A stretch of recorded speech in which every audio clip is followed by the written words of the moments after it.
Charlotte's Web, Chapter 2, page 8. Wilbur. Fern loved Wilbur more than anything.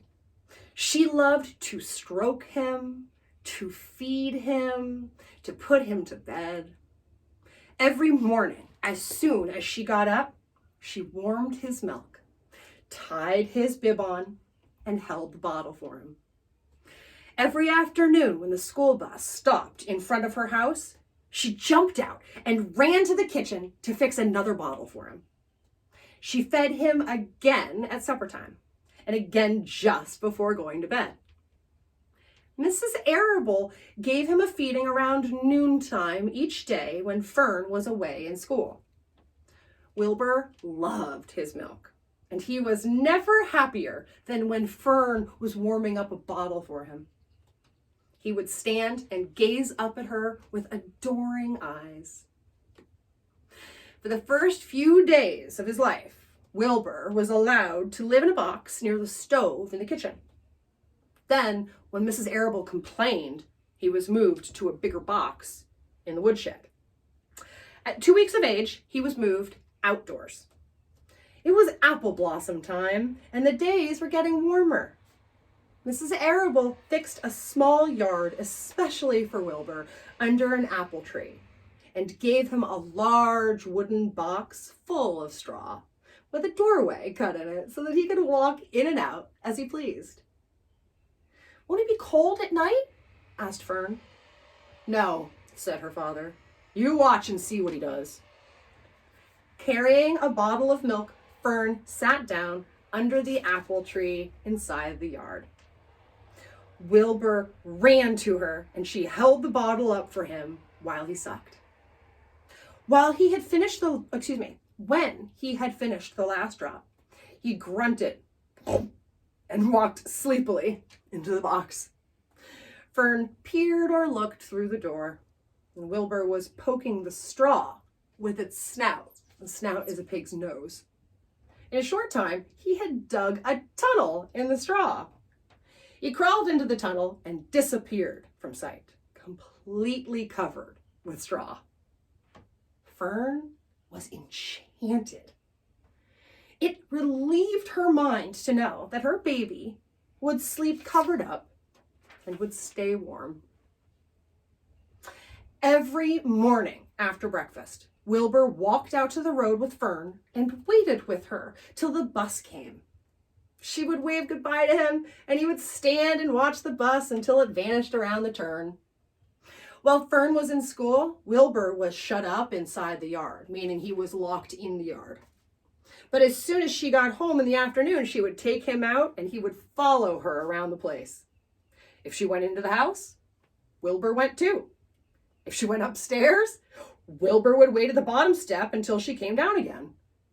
If she took her doll for a walk in the doll carriage, Wilbur followed along. He's like her dog. Sometimes on these journeys, Wilbur would get tired, and Fern would pick him up and put him in the carriage alongside the doll.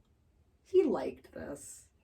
And if he was very tired, he would close his eyes and go to sleep under the doll's blanket. He looked cute when his eyes were closed because his lashes were so long. The doll would close her eyes too, and Fern would wheel the carriage very slowly and smoothly so as to not wake her infants. Infants are like newborns. One warm afternoon, Fern and Avery put on bathing suits and went down to the brook for a swim. Wilbur tagged along at Fern's heels, and when she waded into the brook, Wilbur waded in with her. He found the water quite cold, too cold for his liking. So while the children swam and played and splashed water at each other, Wilbur amused himself in the mud along the edge of the brook, where it was warm and moist and delightfully sticky and oozy. Every day was a happy day, and every night was peaceful. Wilbur was what farmers called a spring pig, which simply meant that he was born in the springtime. And when he was 5 weeks old, Mr. Arable said he was now big enough to sell and would have to be sold. Well, Fern broke down and wept, but her father was firm about it. Wilbur's appetite had increased. He was beginning to eat scraps of food in addition to milk. Mr. Arable was not willing to provide for him any longer. He had already sold Wilbur's 10 brothers and sisters. "He's got to go, Fern," he said. "You have had your fun raising a baby pig, but Wilbur is not a baby any longer, and he's got to be sold." "Call up the Zuckermans," suggested Mrs. Arable to Fern. "Your Uncle Homer sometimes raises a pig, and if Wilbur goes there to live, you could walk down the road and visit him as often as you'd like." "How much money?"